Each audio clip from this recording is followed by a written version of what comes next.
Okay, guys, here's another video on graphing polynomials.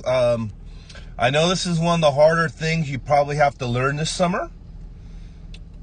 And it's definitely one of the hard things you learn during the regular school year as well because, for example, we're going to do two more graphs and both of them involve factor by grouping. So let's get started here.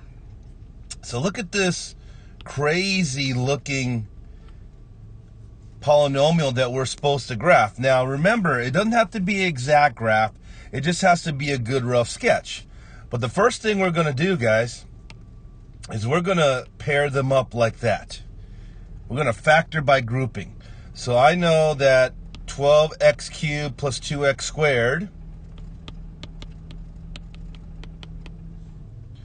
I can do a GCF of 2x squared on it. So we're going to get 6x times 2x squared is 12x cubed, right? Plus x, oops, messing up big time there. 1 times 2x squared is 2x squared. Now let's do our second pair. Negative 30x minus 5. I'm going to factor out a 5. So I have a plus 5 times, and I have, ooh, guys, remember when there's a negative or minus there? Go ahead and do a minus 2. So I'm going to do a negative 5. So that gives me 6x times negative 5 is negative 30x. And then a positive 1 times with negative 5 gives me a negative 5. Now, the other reason why I want to do negative 5, see how I made sure that these factors are the same. They're both 6x plus 1, right? So therefore, I know that 6x plus 1 times 2x squared minus 5 is the factored form of what we started with. Now we're going to solve for our zeros to find some intercepts. So right here, if 6x plus 1 equals 0, 6x would be negative 1, minusing 1 both sides. X would be negative 1/6. Leave it as a fraction. Your teacher most likely will like fractions. So if you look at the graph, guys, I'm going to go right here just to the left of 0, 0. Put a big dot there because that's representing negative 1/6. All right, let's solve the other one. If 2x squared minus 5 equals 0, 2x squared has to equal 5, adding 5 to both sides. X squared has to equal 5 halves, dividing by 2. So x, now remember when I do the square root here, guys, I'm going to get both a positive and negative answer, right? So my answers are going to be positive square root of 5 halves and a negative square root of 5 halves. Hopefully you can see both of those answers fairly well. Kind of ran out of room there. And this is where you would take your calculator, go ahead and put in 5 halves, take the square root. It's going to be approximately around 1.5-ish. Okay, so watch carefully, guys, on the graph. I'm going to go to about 1.5 right here. And I'm going to go to negative 1.5. Remember, don't forget there's also the negative value. So those are my 3 intercepts. So, guys, what's next? Well, this is an x cubed, right? And remember, guys, a positive x cubed always looks like this. The middle part may have a hump or a wiggle of some sort, but we're talking about the end behavior. The left is going down, the right is going up. If it was negative x cubed, it would be doing the opposite. The left side going up, the right side going on. The middle, again, there could be a hump or two or whatever, but that's generally what an x cubed will always look like. Actually, any odd function will look like. X5 or x to the 7 would also look like that. and so on.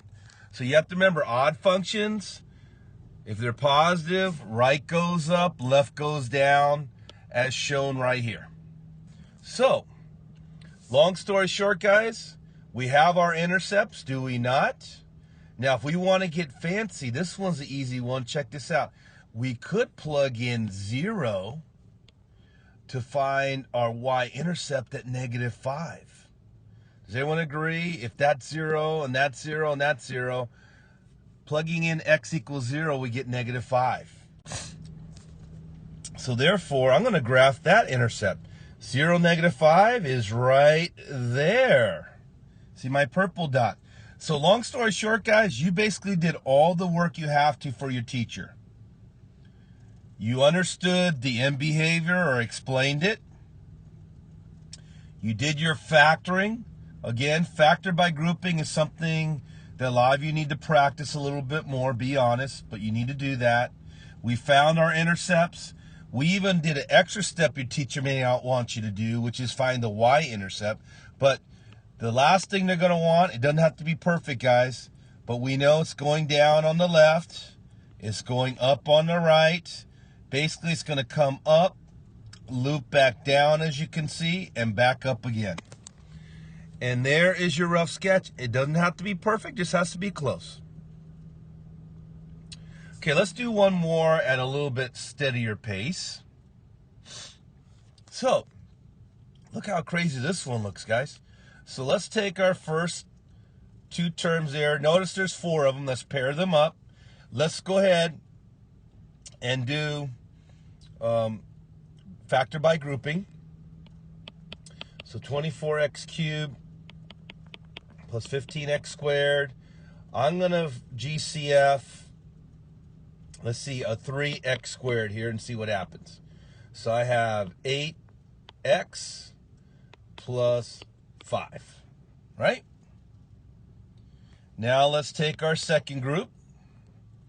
Negative 56x minus 35. And remember, guys, we want to try to get this factor, so I'm going to factor out, and there is a negative in front there, so if you don't mind me staggering, I'm going to factor out a -7, because that leaves me 8x times -7 is -56, and a +5 times this -7 here will give me my -35. Perfect. So see how we have a common binomial factor of 8x plus 5? So our final factored form is 8x plus 5 times with 3x squared minus 7. And now we're going to find our intercepts. Okay, just jump to a new screen, as you can tell, solving for 8x plus 5 equal to 0.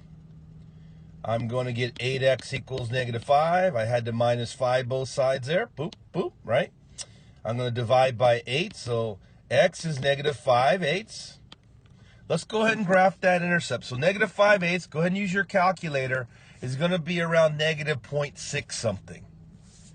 So -0.6 something would be a little bit past halfway to -1, right? Somewhere about right there, correct? All right. Let's do the second one here. I'm going to add 7 to both sides. And I'm going to divide by 3 both sides. So if x squared is 7/3, once I do the square root here, x is going to be positive square root of 7/3 and negative square root of 7/3. Oops, let's make sure we do the whole fractions in the radical, right? So again, guys, take your calculator, do 7/3, do the square root of it. It's going to be approximately 1.5-ish again, right? 1.4 something, 1.5 something. So that's what we're basically going to approximate with 1.5. So watch carefully. I now know at 1.5, basically, I have another intercept, and at -1.5. So there's my 3 intercepts. Notice if I plug in 0, check this out, guys. I get -35, so we know the graph is way down there. The y-intercept, that is way down there, okay? But again, your teacher doesn't want a perfect graph, just a close, rough sketch graph.